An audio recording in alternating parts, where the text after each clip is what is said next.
খাওয়া হয়ে গেল? আপাতত। আমি যে তোমার জন্য আরো কয়েকটা গরম রুটি সেঁকে নিয়ে এসেছি। ওগুলো তুমি খেয়ে নাও, আমার পেটে তিল ধরনের জায়গা নেই।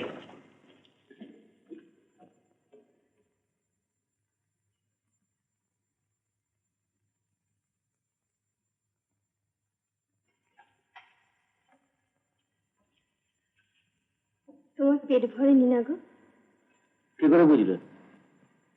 তুমি রুটি খেতে পারো না,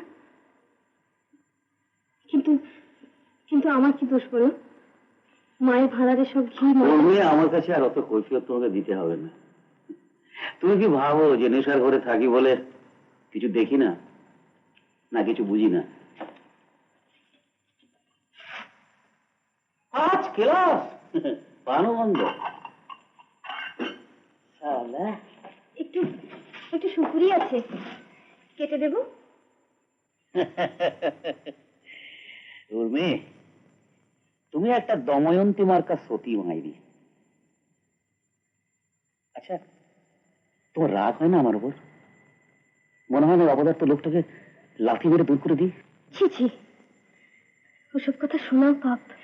না না উর্মি, আমি সত্যি একটা অপদার্থ। আমাকে বিয়ে করে তুমি শুধু নরক যন্ত্রণায় ভোগ করছো। থাক ওসব কথা, তুমি ঘুমো দেখি।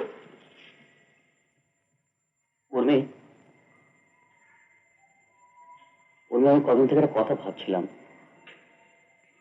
দেখো, যতদিন না আমি নিজের পায়ে দাঁড়াতে পারছি, আমার জননীর হাত থেকে তোমাকে রক্ষা করার কোনো উপায় নেই।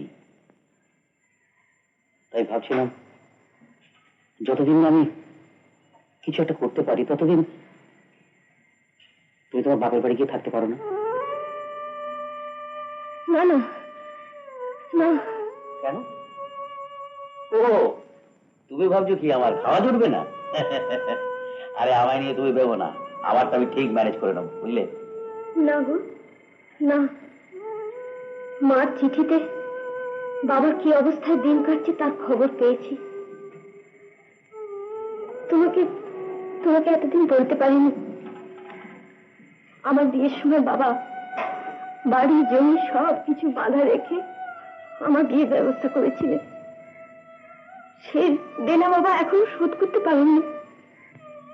জমি বাড়ি বন্ধক আমার মতো সুপাত্রের জন্য? বাহ বাহ, বলিয়ারি, খুব ভালো।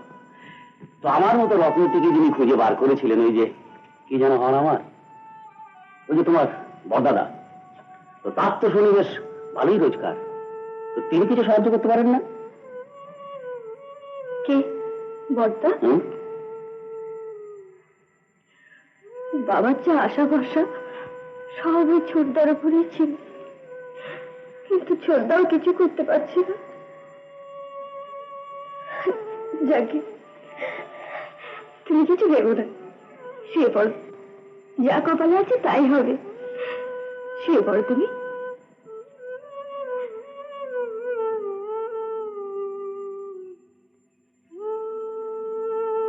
শোবে না?